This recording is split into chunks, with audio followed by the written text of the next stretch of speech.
Recording going. There we go. Um, I'm an associate professor and I wear a lot of hats. I have a private practice that I see about half my time I spend in private practice. So the information I'm going to give you today is a mix of my lens of being a psychiatrist in the community. I predominantly serve children and adults with developmental disabilities. And I'm also a program director for a training program. The last 10 years that I've been at OU, I've really tried to understand what kind of infrastructure we have in our state and what are all the different resources and programs out there to support these families and these patients. I'm really looking at things from that lens. The other thing I bring into this is my husband and I adopted a teenager with disabilities through a mentorship relationship. And so I'm also looking at this through the eyes of being a caregiver and a parent. I appreciate any questions throughout the talk. Feel free to put questions in the chat if things come up that are important to you. We may pause at strategic times throughout the talk to address those. And I'll really try to leave a little bit of time at the end so that if anyone has questions they want to ask, you can bring that up and we can talk about those. So that's my background. I have no financial disclosures or conflicts of interest for this talk today. So what my hope and what you're going to get out of this today is I'm really trying to step back and give people a roadmap in how do we support these patients and families who have developmental disabilities. So I'm going to look at this from the lens of a physician and psychiatrist who's thinking, okay, how do we support someone who has developmental disabilities and also has co-occurring potentially behavioral or mental health problems? So I'm going to bring that in. But a big part of what we do to serve this population is really understanding resource navigation, because there's so many great resources out there for these folks. And there's been a ton of advocacy work in our state to really improve access to care. I'm really proud to say over the last 10 years, I have seen such a significant improvement in the options that people have for treatment and the resources that people have to maximize their placement in their community. So I'm gonna spend some time talking about those things too, because I recognize that many of you, if you have a social work background, a lot of times people are going to come to you and say, what do we do to help this individual? How do we connect them in their community? What kinds of professionals and resources do we really need to connect them with? So I recognize that's something that you guys probably deal with a lot. And so I'm going to spend some time talking about that today, and specifically within the state of Oklahoma too. So I know you guys see a term up here we probably don't use as much anymore, but I like to include it because sometimes folks don't know the new terminology. We used to use the term mental retardation to represent people who had delayed cognitive development. And now the more common term that you'll hear is intellectual disability or intellectual developmental disorder. And back in the day, when people had challenges in their behavior, a lot of times we just thought, well, this is just related to their disability, or maybe it's some kind of an extension to what's going on with their underlying medical or developmental condition. But what we're really finding over time is that folks with developmental disabilities are just as prone, if not more prone, to developing mental health and behavioral disorders as the neurotypical population. So when I work with this population, I like to use a dual diagnosis approach. So I want to understand, what is this person's disability? What is their level of functioning at their baseline? What does that look like? And then what may be the co-occurring issues that may be happening that we can't necessarily attribute to their disability? There may be something else going on here. So that's part of what we're going to do in today's talk, is just talk about what's kind of a systematic way of looking at that and thinking about, how do I support this person and how do we figure out what's going on here? So that dual diagnosis approach is really helpful. And this is because when we look at data for folks with intellectual disability, they are 4 to 5 times have higher rates of co-occurring mental health disorders. And so, I think that was kind of really eye-opening for some folks, that this population specifically is actually more vulnerable to developing co-occurring mental health issues than the neurotypical population. So that's why a lot of times these folks really sometimes they struggle with finding providers to help make an accurate diagnosis and provide care, because there's a lot of people that are struggling with these co-occurring mental health and behavioral issues. And we know that, if you're looking at populations of folks within institutionalized populations versus folks in the community, there's still high rates, but maybe the problems may look a little bit different. So it's an area that I think we need a lot more support in training professionals, training advocates and folks that, we all need to feel comfortable helping this population, because they're a huge part of our general population. And so when I think about different developmental disabilities, I want to give us a little bit of context of what I'm referring to. So there are many different types of developmental disabilities out there. I listed the most common ones because these are the ones you're going to see more commonly, but this is not every disability out there. So the more common developmental disabilities that you may see on an assessment or you may get from records on a client or a patient is going to be intellectual disability, cerebral palsy, and autism spectrum disorder. Those are the most common developmental disabilities. And what we need to recognize is, just like you can have a combination of mental health issues and developmental disabilities, you can also have more than one developmental disability. So I work with a lot of folks on the autism spectrum, and some of them have co-occurring intellectual disability. And that's a really important thing for me to tease out, because depending upon which disabilities they have and what level of functioning that they are functioning at, they may be eligible for different levels of resources.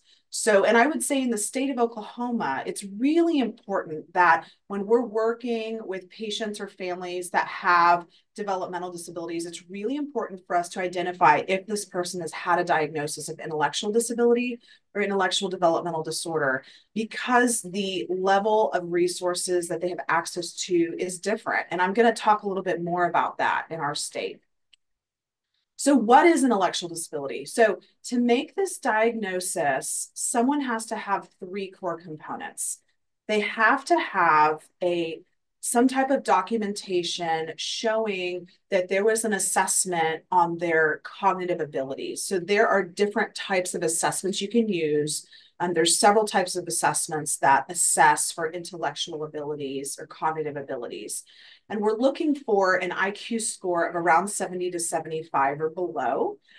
There's a little bit of give and take there based on that person's functioning and adaptive abilities and other co-occurring conditions. But really, we're looking for that assessment or that testing that shows that that person's intellectual ability is functioning at that range.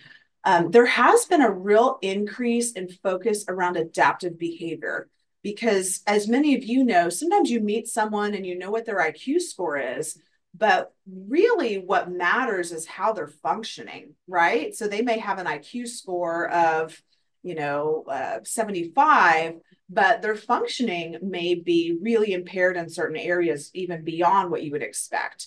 And so there's really been a push within many organizations to say, let's make sure we're really measuring those adaptive behavior skills. What are the social, practical, and conceptual domains how are they doing? Getting the ratings from parents or caregivers around how they're functioning, what kind of support do they need in the community? And these symptoms do have to begin in childhood or adolescence. And so I show you the bell curve because what I'm showing here is that IQ scores follow along a bell curve.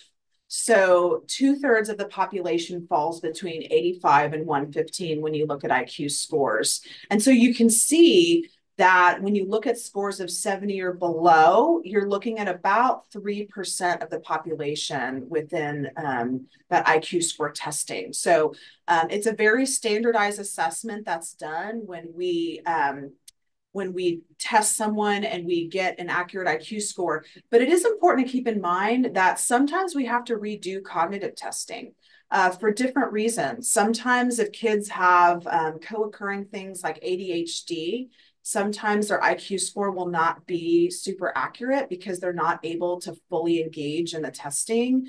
And I have had folks where, in general, IQ doesn't change a ton over development, but our ability to actually capture an accurate IQ score does. And so sometimes I have folks where they may have such severe disabilities where they truly have an untestable IQ score until they get older. So I have some kids, I can't get an IQ until they're maybe 9, 10, 11 years old. And it also depends on the training of the professional and how well they're able to get, a nonverbal IQ score and things like that. So in general, these scores don't change a ton, but they can go up and down based on other co-occurring conditions or our ability to get an accurate score. So a lot of times when you apply for services, they want to know that that testing has been done within a certain amount of time because it may need to be redone if it's been a really long period of time. When I mentioned to you adaptive behavior, these are the things we're looking at. So we're looking at what are those skills that allow someone to function independently. So we're looking at language, we're looking at living skills, how much assistance does that person need to take care of themselves, to dress themselves, to bathe themselves, to feed themselves. What are their social skills like? Motor skills, and then any co-occurring maladaptive behaviors that may get in the way of functioning at their best. And there are specific assessments that can look for more objective measurement of this. So an example would be like the Vineland adaptive behavior scales, and there's other ones. But there are more objective ways of getting information on this.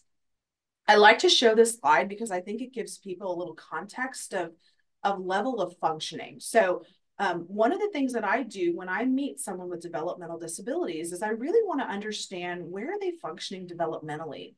And I talk a lot to therapists and other providers and other doctors around this because it's not uncommon that if we don't have a good sense of where this person functions intellectually, then we're going to have inappropriate expectations for their behavior. And so what I like to show with this slide is these are different levels of functioning based on when someone is fully grown. So if I have, someone in their mid-20s who is functioning at a mild intellectual disability level, I can go to their testing report and get a little more information because there may be some areas they function higher and some areas they function lower. But what I like about this slide is it just kind of gives you a very broad ballpoint of around what our expectations should be for that person at that level of intellectual disability. And it just helps me have a little bit of guidance, more broad guidance. And I know this isn't perfect and there are going to be people that are outliers, but when you see someone who has a diagnosis of mild intellectual disability, there's someone who is going to function probably around a 9 to 12-year-old level as an adult. And this, when we look at the population of folks with intellectual disability, the vast majority of them are mild. So the largest population of people with intellectual disability have mild. And why I like working with this population is it's so varied on how they function. I have folks with mild intellectual disability that live in their own apartment and we just have to customize supports for them. Maybe they need support with paying their bills or transportation. Maybe they can't drive. Maybe they can do a job part-time, but they need a job coach. And then I have other folks with mild ID where they could never leave home. I mean, they rely on their parents all the time. And I think there's been a lot of work around understanding this population because, there are folks with mild ID, may want to get married. They may want to have children, but they're going to need supports in customized ways. And I think our state recognizes that. And there's been a lot of work around advocating for developmental disability services that are very customizable for people. So it's not a one-size-fits-all approach. And so this just kind of gives you a breakdown when you see someone and they're testing their diagnosis, just to give you an idea of where someone's functioning. When I'm working with someone who has more severe disabilities, so let's say they're in the severe to profound range of intellectual disability, I have to change my lens around their level of functioning. So it's not uncommon. Let's say I have a teenager who has severe intellectual disability and autism. it's not uncommon that they're going to function in a very young level of functioning. So they may be doing things like they may be showing sensory seeking behaviors. They may be putting things in their mouth, because when I look at where their cognitive development is, they're in that sensory motor stage of development of what you would expect from like a 1 or 2 year old. And so sometimes I'll modify my office if I know I have a client coming in who is functioning at this level of care. I may remove things from my desk that I'm worried they may kind of grab impulsively and put in their mouth, or I may have more sensory tools in my office available for them to engage them. So really having that lens of development on where people are functioning is incredibly important. And I work a lot with caregivers and, you know, HTS support people and people who are working with that individual to make sure they really understand where that person's level of functioning is, so that we're having appropriate expectations around what they can do and what we should be expecting from them. So I'm going to talk a little bit. I talked a little bit about intellectual disability. Now I want to talk a little bit about autism. Autism spectrum disorder is a neurodevelopmental disability, and it's got two core features. One is that there are deficits in social communication and interaction, and that you also have restricted repetitive interests, behaviors, activities. So what's interesting, I love working with this population because it's so heterogeneous, they're so diverse. I could have 8 people on the spectrum come into my office on the same day, and they're completely different. And so it's super fun as a professional to work with them because they're so individualized in what their needs are and what their strengths are. But what's important to keep in mind is that autism is also a spectrum, and autism can be on its own. So someone can be extremely intelligent and be on the spectrum. It can be co-occurring with intellectual disabilities. So someone may have significant cognitive delays and also have autism. And those folks, they're tricky, to test. A lot of times I have to get a psychological assessment on my folks that have both, because what we're saying is that their social skills are even beyond what we would consider for someone with intellectual disability. So we'll get their IQ testing and we'll get a sense of where they're functioning with their adaptive behavior. But then we're also picking up on these nuances of, well, actually their social skills are even beyond what I would consider for that level of intellectual functioning. So I have a lot of patients that have co-occurring autism and ID. Again, this has to be present in development, but we don't have cutoffs on age. It shows up, during your development, and it can range from mild to severe. And I'll show you a little more about how we break that down in diagnosis. But as many of you know, when you work with folks on the autism spectrum, there are such varied presentations of this. It can range from someone having no eye contact at all to decent eye contact, but just unusual. Maybe they just stare weird, or they don't really know how to modulate their eye contact as well. So there's a lot of variation in how people present. And, I'm just kind of giving you some examples of things that may present in someone on the spectrum, but just in the keeping in how much time we have today, I won't go over all of this, but you guys can look at this and reference it later. When we look at communication delays in autism, this can range a lot too. Someone may be completely nonverbal and have really no functional spoken expressive language, all the way to someone may have really advanced vocabulary, but their pragmatic language or the way they use language in a social situation can be quite awkward. And so there's a lot of variation here. So when I'm evaluating folks, a lot of times I will reference this when I do a mental status examination. That's kind of like psychiatry's version of a physical exam, where we're talking about what are those things that we're seeing as we interact with this person that support their autism spectrum diagnosis. And there's a group of folks that will actually have a regression in developmental skills where they will develop some skills and then they will regress in those skills. And go backwards. And so there is a population within the autism group that will experience that. So again, here, a pretty broad spectrum of functioning. When we look at restricted repetitive behaviors, interests, and activities, This can look like someone who's really, really passionate about a particular topic. So, and this can be anything. I've had young ladies who were obsessed with washing machines, and they had, read the manual front and back and could tell me all about the family's new washing machine, to maybe a unique interest that person has, and it tends to be fairly restricted. They tend to be all in and they really want to learn about that. And then sometimes it will switch to other things over time, but there tends to be an intensity about those interests.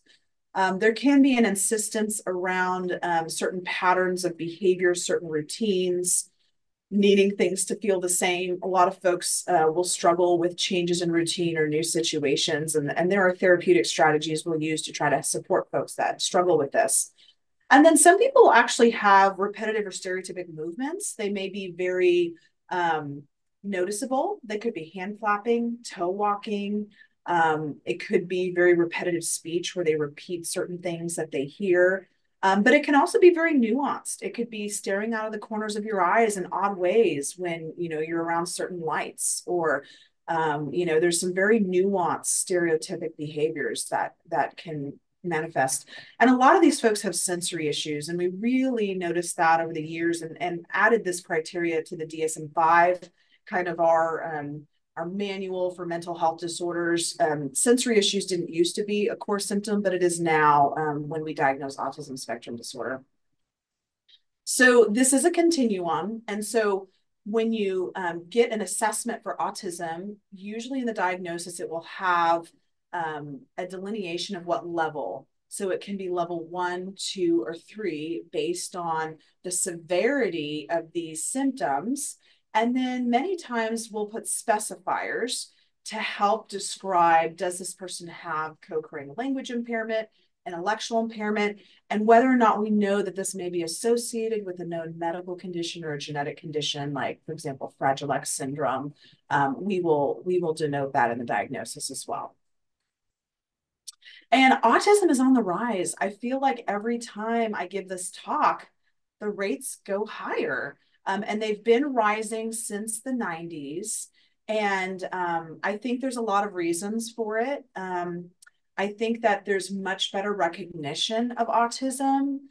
We have universal screening in pediatrics now. So we really try to screen for kids so that we can refer them for early intervention, because that has the best outcomes. But we don't fully understand why the rates keep going up so much. I will say back in the 1980s and early 90s, our conceptualization of autism was different. We tended to only recognize people that had more severe symptoms. And over the years, we have really started to recognize people that have milder symptoms. And so that could be attributing to some of the increased rates, but it still doesn't explain why they're rising so much. So the CDC has actually been running a multi-year study to evaluate the rates of autism and to look at potential causes, whether there may be environmental factors or factors in utero when the baby's being formed. If there are certain things that are raising the rates of autism, we know that advanced maternal and paternal age can rise rates of autism. They're looking at medications. There's a lot of things that are being evaluated, but what we're finding is, because this population is so diverse, there's not going to be like one single cause. We're not going to just find one gene that causes it. What's probably going to pan out is there are genetic propensities that people have, and then within the right environment and the right exposures, there are genes that are getting turned on or off. So there's probably a complex overlay of lots of different factors that are contributing to rates of autism. And then we know there are certain genetic syndromes and things that have higher rates. So it's a pretty complex picture from a causality stance. But we know this affects a lot of people. And so I really like when I have these opportunities to educate, whether it's other doctors or therapists or social workers and other professionals in the community, we all need to recognize that we cannot refer all of these people to autism specialists. There's never going to be enough. So we all have to feel comfortable with working with this population and understanding what their unique needs are, because, there's never going to be enough people that just specialize in seeing this population. So we need to educate ourselves, and maybe that involves additional training. We also need to include more training in our educational programs in working with these populations. So let's start delving into a little more about what can we do to support people and families with developmental disabilities. I gave you a little bit of context about what I'm referring to, some of the more common disabilities, and the fact that many of these individuals, they may have both co-occurring mental health disorders and disability. But now what can we do to support them, and what are some approaches we can take in helping to figure out what's going on? So one of the mindsets we need to keep in mind is that this population can experience some real big challenges in their lives. They may have been exposed to a lot of different learning environments. There may have been separation from their communities or families at a young age. I'm glad to say that the trend in this has really gone down, that I think over the decades, we recognize that we really want people to stay in their community and their family, that the mindset used to be years ago that, oh, if you had developmental disabilities, then institutionalized care is really the best level of care for you. And what we've learned over time is that, maybe that isn't the best level of care. Maybe there are people that need that level of care, but that doesn't have to be the standard for everyone. And I think that there really is a plus, not just for that person staying in their community and their family, but it also helps us, even within neurotypical populations, having kids with disabilities and different levels of functioning in schools and in classrooms where we're all around one another. It's a part of the human experience, and we all help one another. And so I'm really pleased that the shift has changed to a much more individualized approach around what's going to work best for that person, that family, and how do we keep them as engaged in the community that they grew up in as possible. But we have to recognize there are a lot of stressors some of these folks go through. They are a vulnerable population because of the nature of their disabilities. And we recognize that there are challenges in making mental health diagnoses. There's systemic challenges. We know that there are limited resources, and that this population continues to require advocacy to increase supports and resources for them. And sometimes mental health issues can be overlooked. And so sometimes things get attributed to, oh, this is just the way things are, when maybe we're missing something that needs to be addressed. And one of the things I really have worked hard in trying to help address are the health and social system limitations. So recognizing that, we all play a role in treatment, whether it's medical providers, mental health providers, community supports, and nonprofits. We all have a role to play. There's never going to be one entity that can own all of this. And so a lot of what I do when I'm working with folks in the community, especially as my role as program director for our fellowship program, is really getting people to realize we need buy-in from everyone. We can't just say, okay, if you have autism, you go here, because it's never going to work. We all have a role to play. Our hospitals have a role to play. Our community systems, our medical systems, our private practice folks, we all have to serve these communities. And so how do we improve the training and shifting that mindset that we can't just keep saying, well, we're going to just send everyone with this diagnosis here. And we know that this population can have more challenges when we look at management, because sometimes there's a little more complexity in not only what kind of services do they need, but the medical issues they deal with. And so I find that it's a really fun and exciting population to work with, because they are all so different, and you get to be a detective every time you're working with someone. So I find that that's actually very rewarding. That when you have the tools that you need and you know what supports are out there, it's actually a really, really fun population to work with. And so we just need to be informed, and we need to all play a role in teaching the people that we work with and also modeling, how do we be inclusive and work together to serve this population. So I want to give you some concrete steps around what I do when I want to better understand someone who may be struggling. Maybe they have problematic behaviors. Maybe they're struggling with some behavioral problems. Maybe they've been going on for a long time, but we're not really sure what's going on. So I want to give you some concrete steps of ways to think about this and ways to support people. So one of the things I like to do is I like to step back and think about the meaning or the function of the behavioral problem. What may this behavior, what may this be representing? And so what I do is, again, I like to think like a detective. So a lot of this is you're kind of making hypotheses and you're kind of, I'm kind of jotting down, as I'm meeting someone, I'm kind of jotting down those things that are coming up for me that I think, okay, this is different or this is going on that could be a problem. So what I like to do is I like to work collaboratively with that person's caregiver or their family member, whoever it is that's coming with them, especially if they have limited language.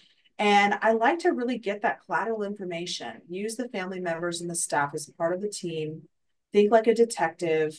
And a big thing I like to do is verify, do they even have like regular primary care? Are they getting regular medical care and or dental care? Because I can't tell you how many people they just get so isolated in their home. And then I find out, oh, they haven't seen a doctor in a few years. Maybe there's some underlying medical stuff that we need to get addressed here. And it's not uncommon that I have families where they don't, whether it's barriers, maybe they've struggled finding someone, or maybe their person has aged out of pediatric services and they're kind of just floating out there and they just never really got connected on the adult side.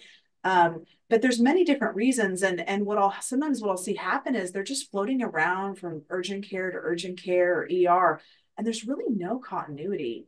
And really that's quite problematic in this population, because what I have found in my own patients is when I get to know them, I really know what their baseline behavior looks like, so that when something isn't going right and when we're seeing more behavioral problems or issues, I can tell, like I can interact with them and say, oh, they look different. Oh, they've lost weight. What's going on there? Oh, like they're starting to engage in more self-injurious behaviors and hitting the side of their face. That's kind of interesting. I want to figure out, why is that? So I think just being really curious. And one of the first things I do is really try to figure out, does this person even have primary care? Do we need to work on getting that set up first? The other things I look into, and again, this is kind of from that child psychiatrist lens, is, they're coming to me wanting advice on, okay, what may be going on here? Why is this person struggling? And so I look at these different factors. I ask questions around what's different, like what's changed in their environment. Is there a new person living in their home? Do they have a new staff member that's working with them? Is there maybe a change in routine or a change in expectations that's happening? And so they're kind of showing behavioral problems because of that. I really like to find out about their sleep patterns. What are their normal sleep patterns like? Have they had chronic insomnia, or have all of a sudden they've started developing sleep issues recently? Because sleep is incredibly important and very restorative for people. And when I have folks that really struggle with their sleep, many times their daytime behavior is going to show issues. So I look into that. The doctor side of this is I'm also looking at medication side effects. I'm looking at changes to their medicines recently. Things that sometimes people forget about is understanding, what is this person's language ability and ability to communicate. And if they have no spoken language, then I want to understand, so how do they communicate? Because many times people will have nonverbal ways of communicating.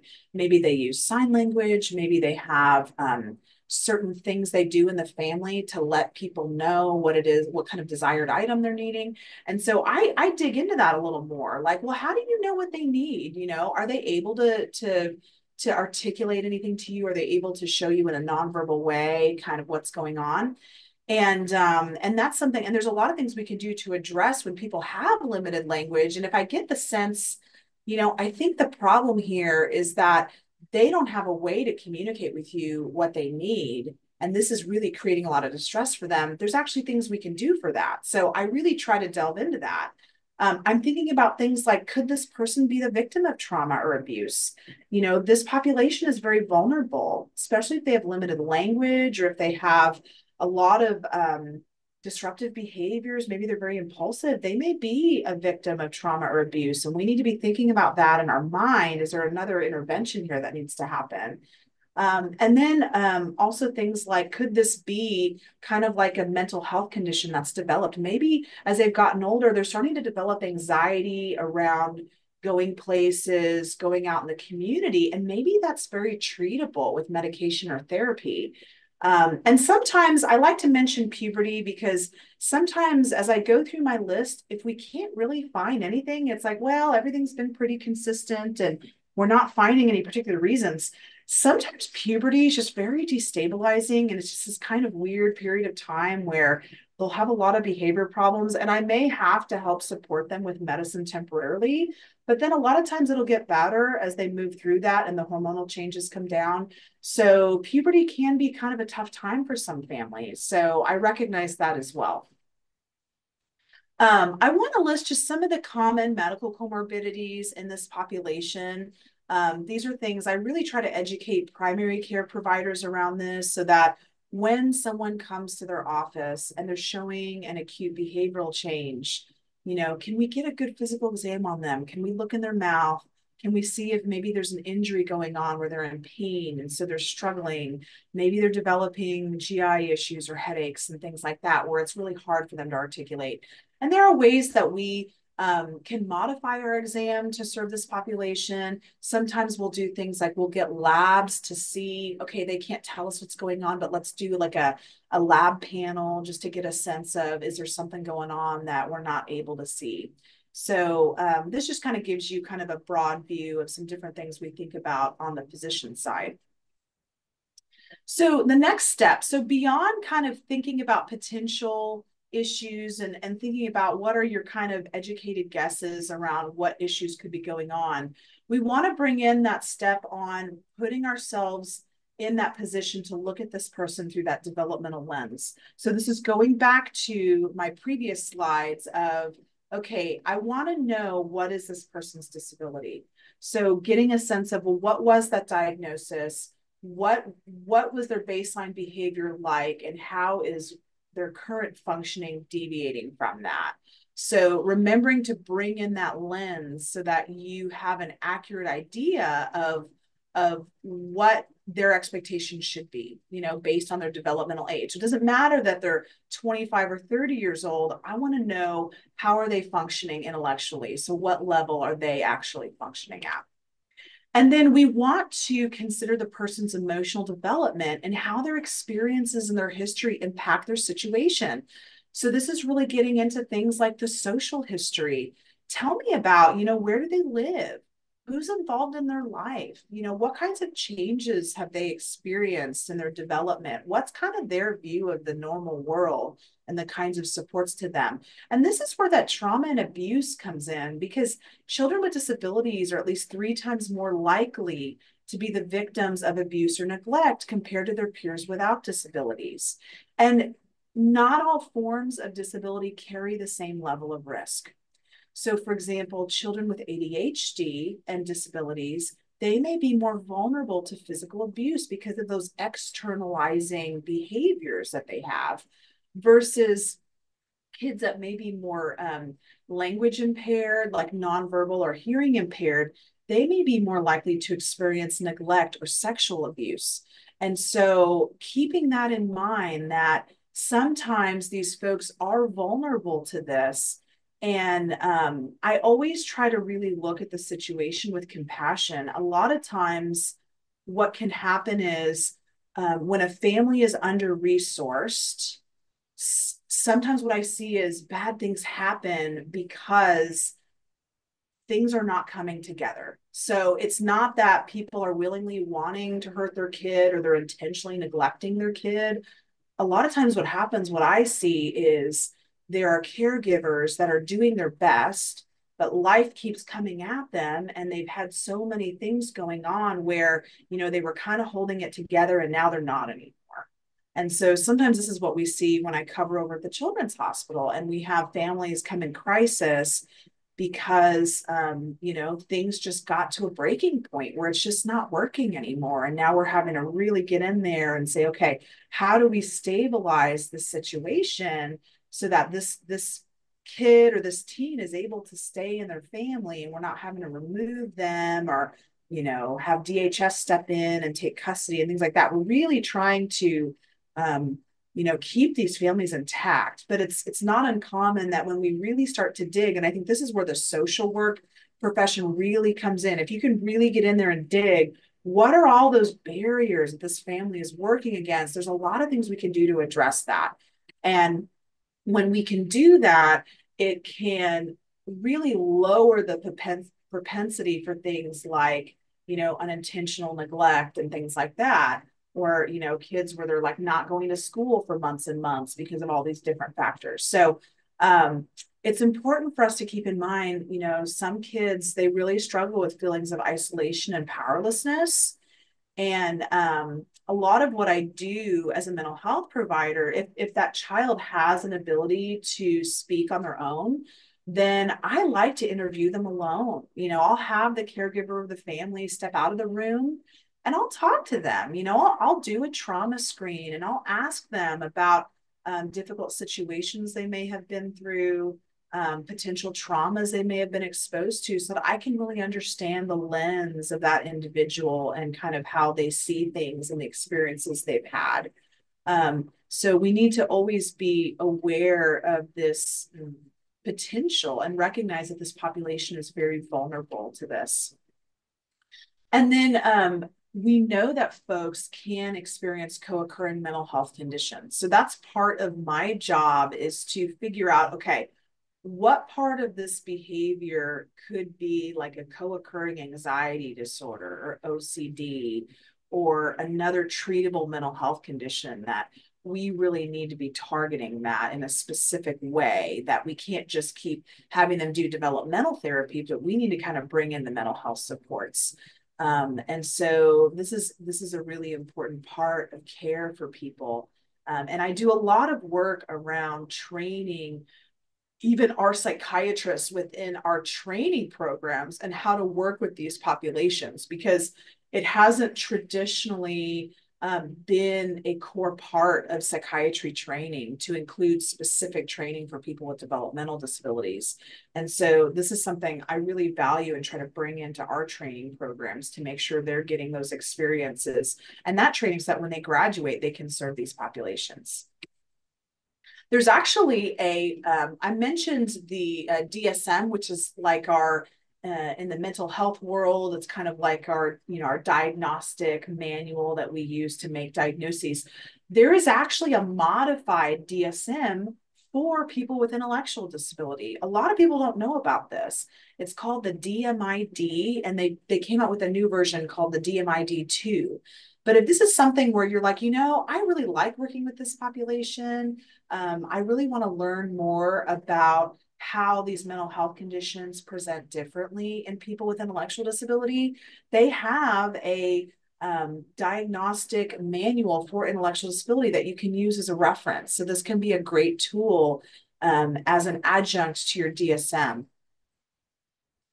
And then the last step that I like to use is I really want to use a person family-centered approach when I'm diagnosing or treating conditions. And I really see myself as a member of the team because we're doing a lot of collaborative problem solving.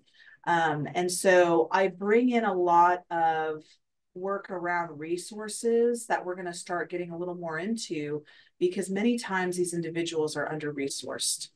So I really want you to think about when you're working with patients or clients or family members, you really need to think about the fact that I am one member of this person's team.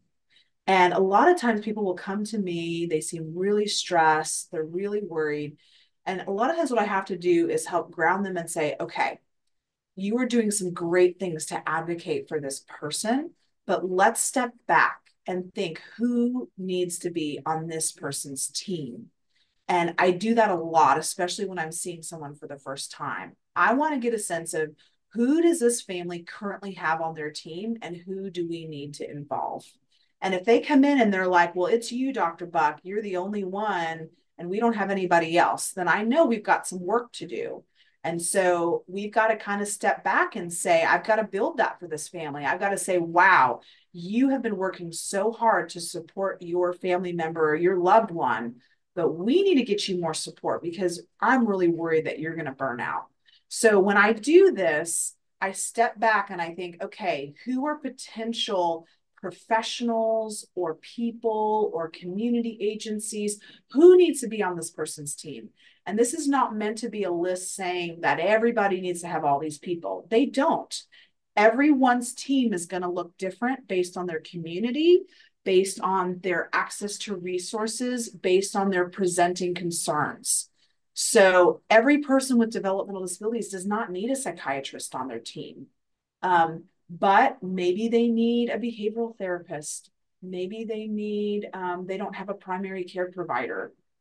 Maybe we need to involve a psychologist for a period of time to do testing on them because we don't have a good handle of their disabilities and we need a good assessment to start getting them resources.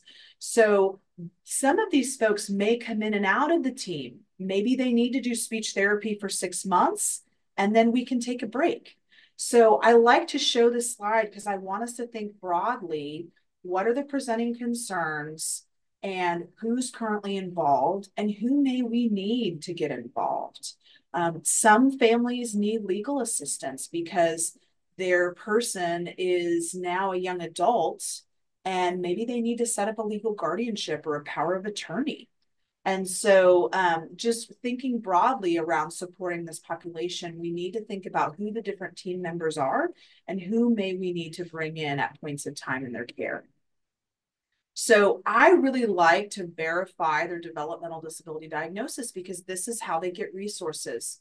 So sometimes this requires some digging.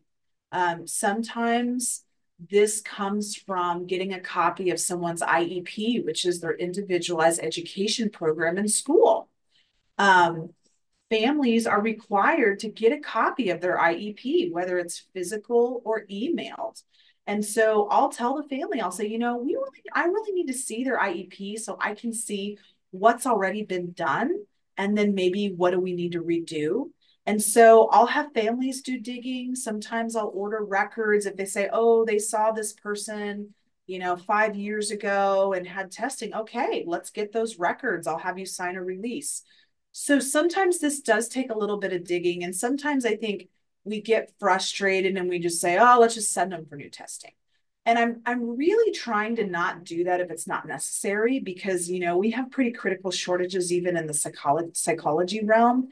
And so I don't want to, I want to be a good steward of which professionals are out there in the community. And so I try to spend a little bit of time with this. And as a social worker, this could be an area that you could really be incredibly helpful is to sit down with that family and dig a little more, who have they seen in the past? Where might an assessment be if they don't have a copy of it? Many times families will have copies, but they're in a folder somewhere at home and they just need to do a little bit of digging. So I like to get paperwork that shows me what's already been done so I know what we're starting with.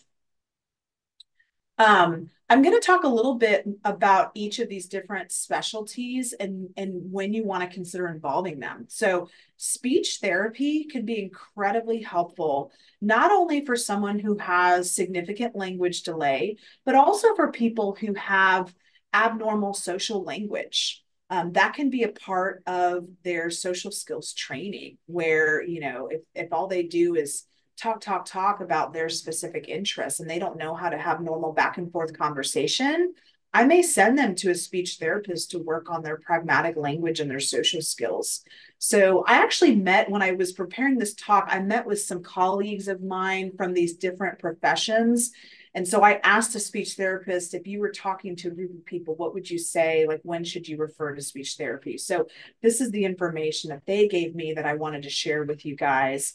And recognize that if you're working with early intervention kids prior to age 3, anyone that has concerns for developmental disabilities can get assessed through Sooner Start.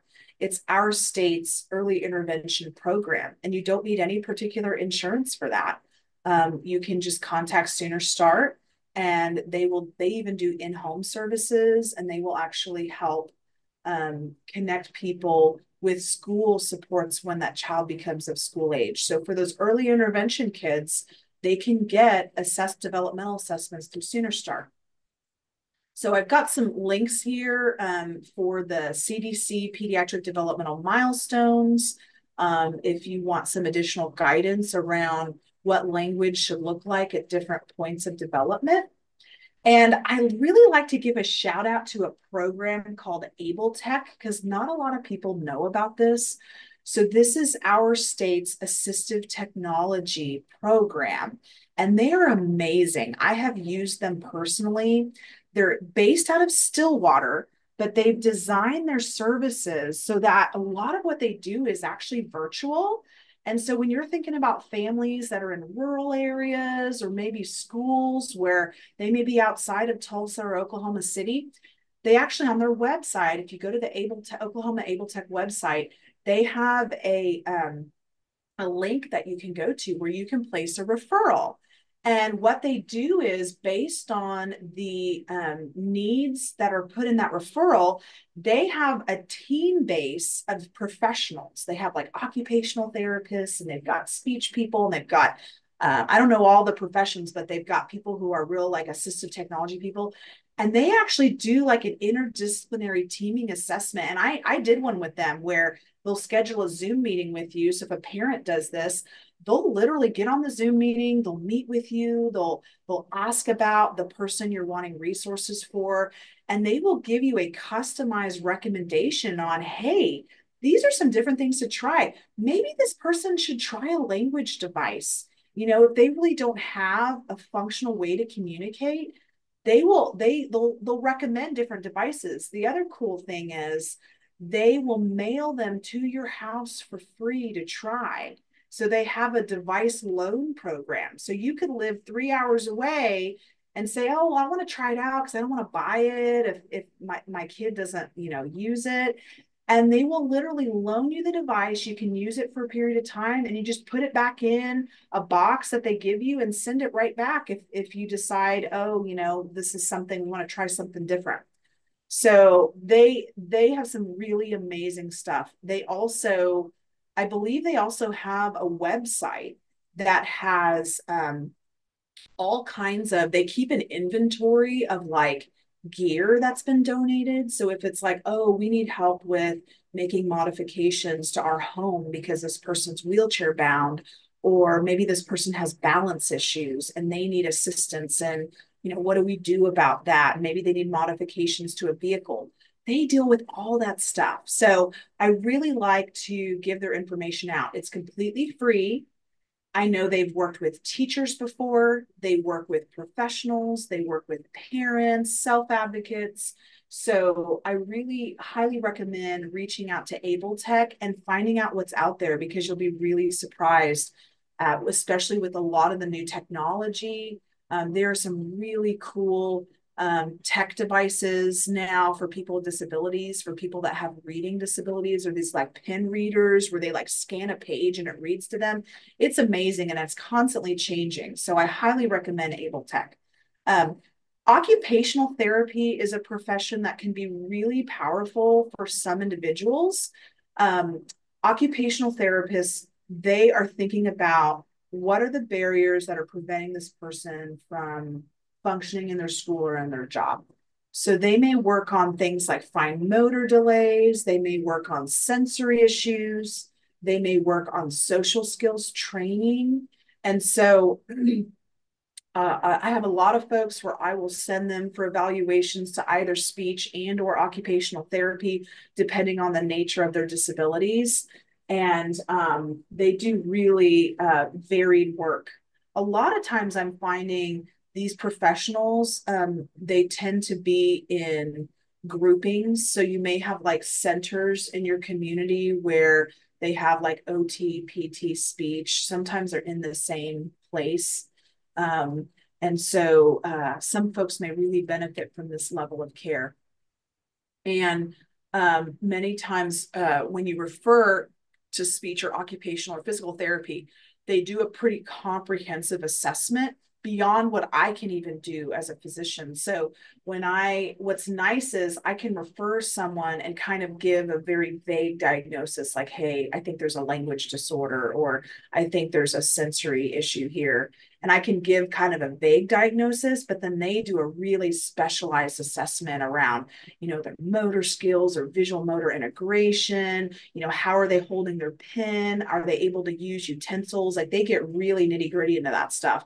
And so they come up with a really customized plan for that person. And then they'll give you recommendations on, do they need to come once a week, twice a week? What goals do we want to work on in the beginning? What's going to improve their functioning sooner rather than later? And so think about these professionals and when you may need to include them into the care of the person you're working with. And then, of course, physical therapists are really helpful when someone has significant gross motor delay, muscle weakness, maybe they have coordination issues, maybe they're wheelchair bound, or they have a lot of falls, things like that. They may need to work with a physical therapist to kind of strengthen the muscles and the core functioning. I like to talk a little bit about ABA because a lot of people don't know what this is. So ABA therapy is a highly specialized therapy. It's predominantly used with autism spectrum disorder. However, it can be very useful with other diagnoses as well. And the last I had heard, I believe in our state, you have to have a diagnosis of autism to access ABA. And so that's important to kind of keep in mind right now. But what ABA is, it's a highly intensive behavioral therapy that helps address core symptoms of autism and also co-occurring behavioral difficulties.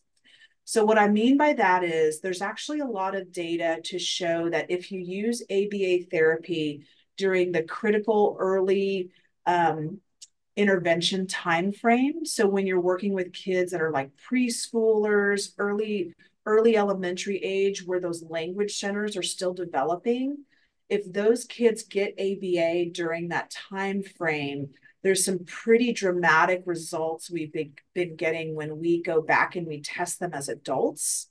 Some of them show significant improvements in their language and their social skills and their functioning when they get ABA therapy during that early intensive period of time.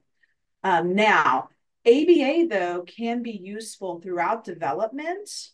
And I have found that it can be really helpful when you have folks that have more severe disabilities, where they're really needing like one-on-one or maybe a couple kids to a therapist or a registered behavior tech, where they're getting much more intensive services because what they're doing is they are using a lot of repetition and they are pairing whatever skill they want to work on with a highly reinforcing reward. So for example, let's say you're working on eye contact with a kid and you're getting them to improve their eye contact. Well, every time they do that eye contact, you will praise them. You will like, yay, that's amazing. And you'll very quickly reinforce that behavior through things that are very motivating for them. And it's very specialized. So every kid's plan looks very different. We've had a lot of advocacy in our state around ABA therapy. When I first moved here back in 2013, it was almost impossible to get ABA. There were only a couple of grant-funded programs. I think Early Foundations was kind of our initial program in the state. And then I was actually involved in helping some advocates go to the state legislature and say, hey, we need to advocate for changes in the way these types of therapies are funded and reimbursed. And so since then, there was actually legislation in our state where insurance companies were no longer allowed to say, we're just not going to cover ABA therapy. And so now we've seen a real growth in options around this. So since 2016, when that legislation passed, I have seen a significant growth in the number of ABA providers in our state, the number of programs that are out there. But keep in mind, this is still a relatively young discipline in our state. I mean, you couldn't even provide ABA therapy in Oklahoma until I think 2016, 2017, and actually get reimbursed for it. So it's still fairly young. And so it's still kind of a growing process. And I'm seeing more diversity in how ABA therapy is provided. There are some programs where they'll do in-home services. There are some programs where you actually go to a center and you actually get care at the treatment center. And then there are other places where there's more like consultative work. And one of the things that you can use ABA for that I wanted to mention is you can actually use ABA to modify problematic behavior. So let's say someone has pretty intense self-injurious behaviors when they get agitated. There are ABA strategies that you can use to actually help modify those behaviors. And so, so think about this as an additional tool. It doesn't mean that every kid with autism needs ABA. That's not necessary. But think of if you kind of familiarize yourself with these different therapies and kind of what is important to a family and what their needs are, we can kind of customize it based on what they need. One of the challenges I have with ABA therapy, because it's more intensive, some families just don't want that. You know, usually ABA therapy, people are getting anywhere from, they may be getting 20 hours a week to 40 hours a week. They may be getting a lot of therapy where they're going after school and getting 2 to 3 hours every day after school.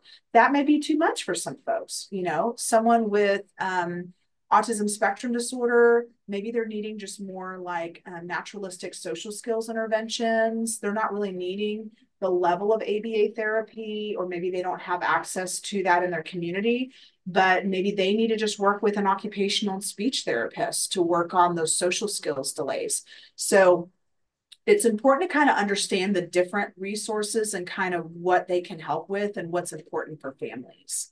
And there are great web, if you want to learn more about some of these therapies, there are great resources online that you can like watch videos, and there's a lot of great stuff out there. When would you refer to a psychiatrist? So not every kid or adult needs to see a psychiatrist. Many initial mental health concerns can be managed by primary care, and a lot of primary care folks, I'm always blown away at what they're comfortable managing. A lot of them will manage anxiety disorders, ADHD.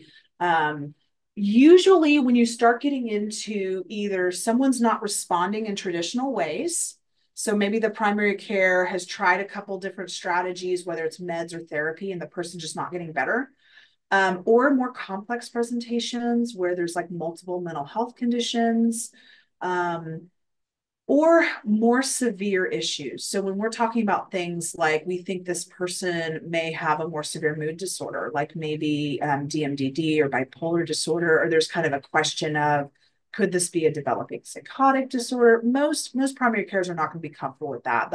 They're going to refer to a psychiatrist. When someone's been stabilized in a psychiatric program, like an inpatient psychiatric program, they are usually required to be scheduled with a therapist and a psychiatrist when they discharge. And so now if they leave kind of against medical advice, or they don't, maybe, you know, they don't follow the discharge plan, it's possible that didn't get scheduled. But whenever people discharge from inpatient programs, they're always given discharge paperwork that'll actually say, hey, you have an intake at this place for therapy and med management. And so a lot of times I have to educate primary care around that, because what happens is they've built rapport with the family and they kind of show up and they're on all these meds and like, oh, we were over at this program. And then they're like, okay, can you manage it now? And I have to teach them, okay, ask them to bring in their discharge paperwork so you know, like, where were they referred to? Because sometimes they miss those appointments or, something got miscommunicated. So, and what I like to mention is that medication treatments can be incredibly powerful and can be a really important part of treatment for some people, but not everyone. And the goal of using medication in this population is that we want to be methodical about it. So we are treating specific co-occurring conditions, and then we monitor folks to see, well, are they getting better or not? Because if they're not getting better, I'm not going to keep them on that medication long term. I'm going to get rid of it and relook at the diagnosis, relook at the treatment plan, and maybe do something different. And what I want to mention to people is that medications can be incredibly helpful for folks, but there is no medication that is going to treat the core symptoms of that underlying disability. This is where that dual diagnosis approach is really important. If I understand what this person's developmental disability is, and I'm targeting that through community supports, therapies, getting them more resources, then in my mind, I'm not thinking, okay, my medication is going to fix all that stuff. My medication may be really powerful to treat ADHD, to decrease impulsivity that's causing them to run away from school or causing their parents to burn out because they can't take them anywhere because they're so impulsive. Medications can help with sleep. They can help with co-occurring anxiety when that kid has meltdowns every time they get out of their routine. That's where medication can be very powerful if you're treating specific behaviors, patterns of behavior that are concerning for co-occurring mental health and behavioral problems. But I have to really work with families to understand what are the limitations of medicine, and then what are all these other things we need to be doing to support their disabilities. So that's a lot of what I do as a child psychiatrist, is helping look at it from that dual diagnosis approach and how are we targeting this in different ways.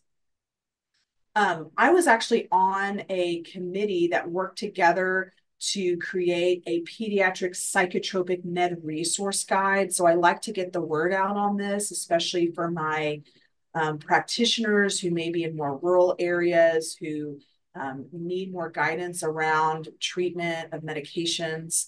And we had a section for both autism and intellectual disability in this guide, and this is web-based. It's available online.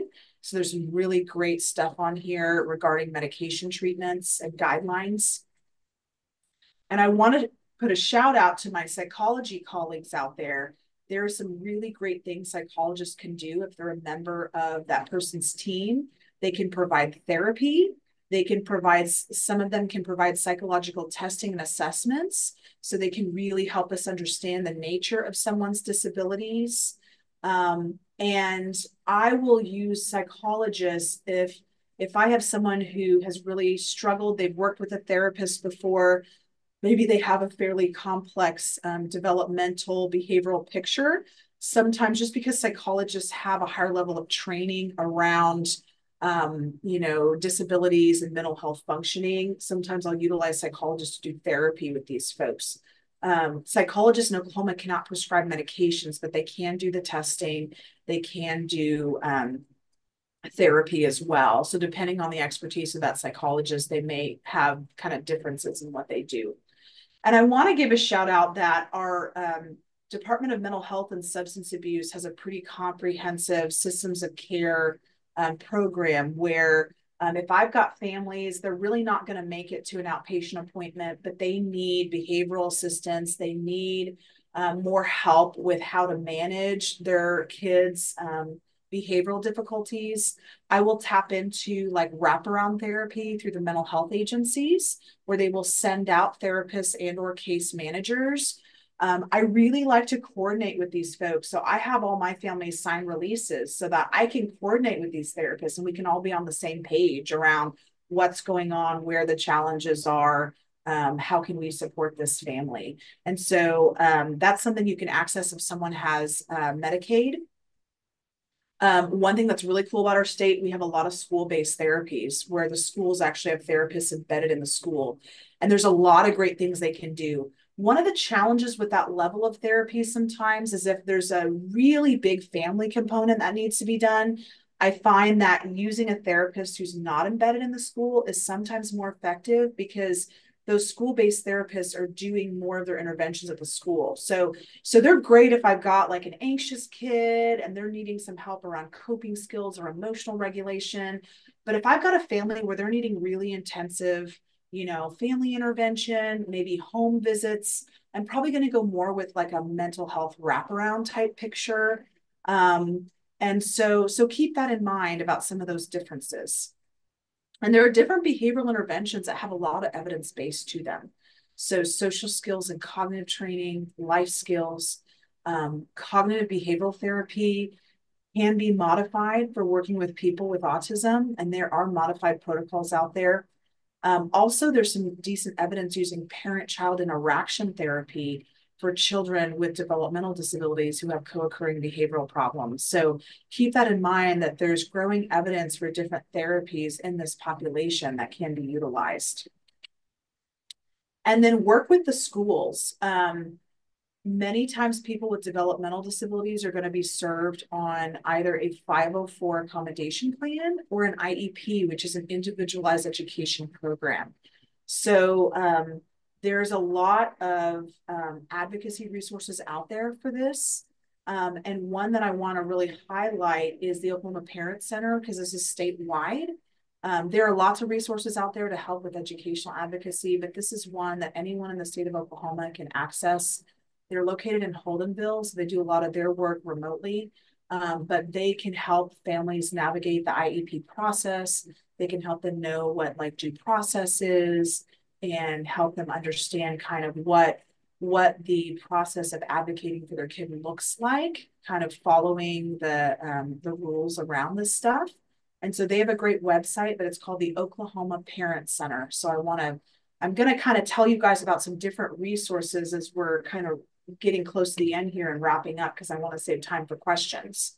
Another resource that I think is underutilized is the Department of Rehabilitation Services. This is another statewide resource. Anyone in the state of Oklahoma can access this. This is really designed for transition planning. So anyone who is kind of teenager up into adulthood, some school districts have DRS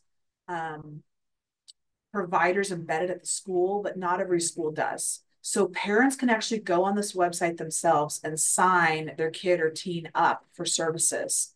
There is a prioritization based on the level of your disability. So people with more severe disabilities are going to get served quicker. So I do let people know sometimes there is a wait, but I really encourage people to sign up for this. I think they can start services at 15 and a half. And they do some really amazing things. They will do a transitional assessment on that individual. They will figure out what kinds of resources is this person going to need to be employable and to help them get the educational services that they need even after high school. So they will help with transition planning assistance. They provide vocational rehab assistance. They do some really cool summer camps. There's a summer camp called the Best Steps Summer Camp where people can get their first job and they have a job coach and they get paid like $10 an hour to work. It's like they start them, I think, at like 4 hours a week and then they increase it. But it's really cool. They do some amazing summer camps through DRS. I really try to get anybody who's in that age range to sign up for DRS services. They will help with driver's ed. For people with special needs. They even provide stipends for people that go to comprehensive transition programs after high school. So I really encourage families to get connected with them around this age. And then what else are we doing in Oklahoma? So a big resource I want to highlight today, because there's been a lot of advocacy in the developmental disability community. And we've had a lot of exciting movement in our state legislature to support people with disabilities. So there's a program called DDS, Developmental Disability Services.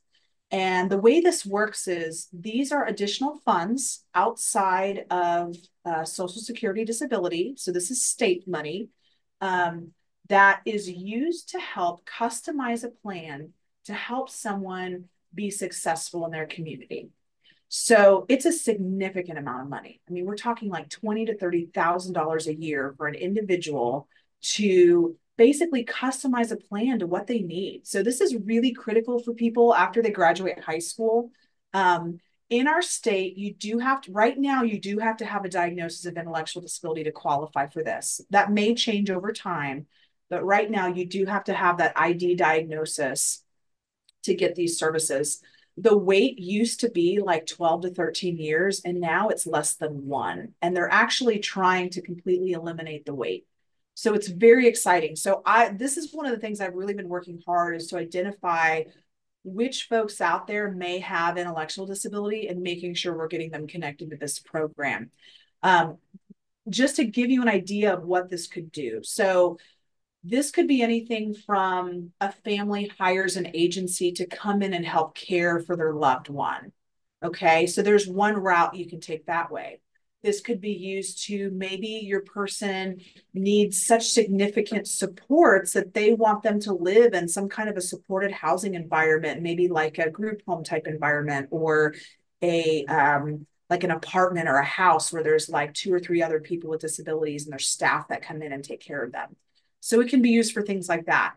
It also can be used for something called self-directed services, where you basically come up with a customized plan on how we best serve that person. So maybe you hire people, maybe you hire 2 different people. They call them habilitation training specialists, and they come in for 8 to 10 hours a week each to provide care for your loved one. Maybe they take them to the gym, they take them to different programs, maybe they help with life skills so that it's not falling on the parents. They may use those funds to do things like swim lessons or day programming or job programs that are supported. So there's just a lot of variety. So really, if we can try to identify anyone with intellectual disability, we really need to get them on this list because this really opens up a ton of resources for them. And it really helps the caregivers and limits that burnout that they experience. So want to give a quick shout out to that. And this just gives you a breakdown of some of the different things people use these services for. But again, this is above and beyond their Social Security disability. This is state funded. Sooner Success is a very important resource I want to highlight. These are resource navigators. We don't have a coordinator in every county in Oklahoma, but they will help one another and they will help you even if you're in a county where there isn't a coordinator. But they will do custom work. So there's a way you can put in a referral online, or you can just call your local coordinator and say, hey, I've got a family. I think they need to get on the DDS wait list. I think that parents need some help getting respite services. Can you help us? So they are kind of like these customized resource navigators for anyone up through age 21, anyone with mental health issues or developmental disabilities. So you can see their website, Sooner Success. They are fabulous. Oklahoma Family Network is an organization that links parents and families with other people who have experienced that condition. So a family that may have a child that's dealing with cancer or a disability or different medical issues, they will provide more like peer support, caregiver support, mentoring. So they're a great organization. The Arc of Oklahoma is a big advocacy organization. They are based in Tulsa. They do parent support groups.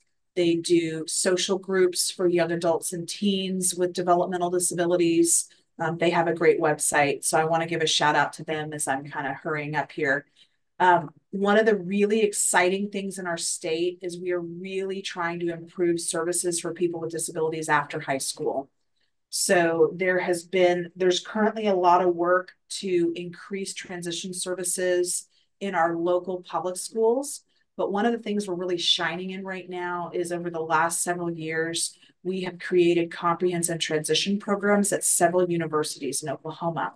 The challenge right now is these are fairly expensive. So there's a lot of work being done to advocate for being able to use like the Oklahoma Promise Scholarship and other funding. But what's neat about these programs is you get to, many of them are certificate based. They're not all degree seeking. But basically, your person, they will live on a college campus. They get the full college experience. They live in the dorms. They go to class, but they're auditing the classes. And they have a set curriculum around life skills, financial management, self-advocacy. So it's fabulous.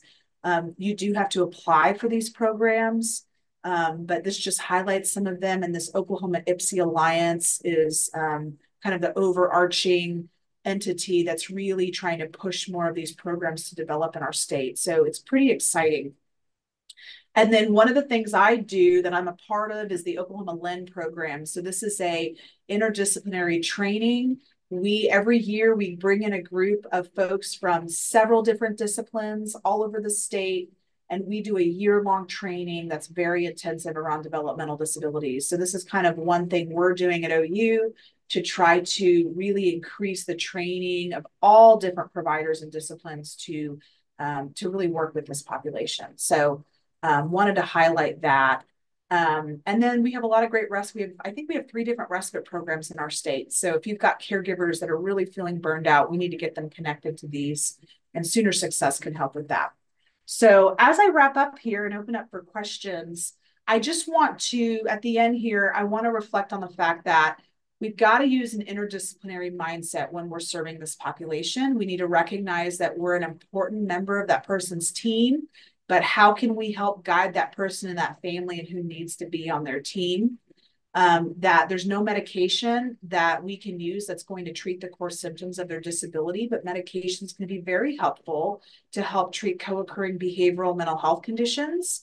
And Oklahoma has some incredible resources for this population, but what happens is sometimes we get siloed and we're not always coming together. And so as we educate ourselves and each other, and we have a better idea of all the great things going on out there, we can really serve families more effectively. So I've got some resources on here, but I am going to leave about 5 minutes for any questions or comments that you guys have that we want to address today. And I'll pull up the chat while we're doing that. And we'll open it up.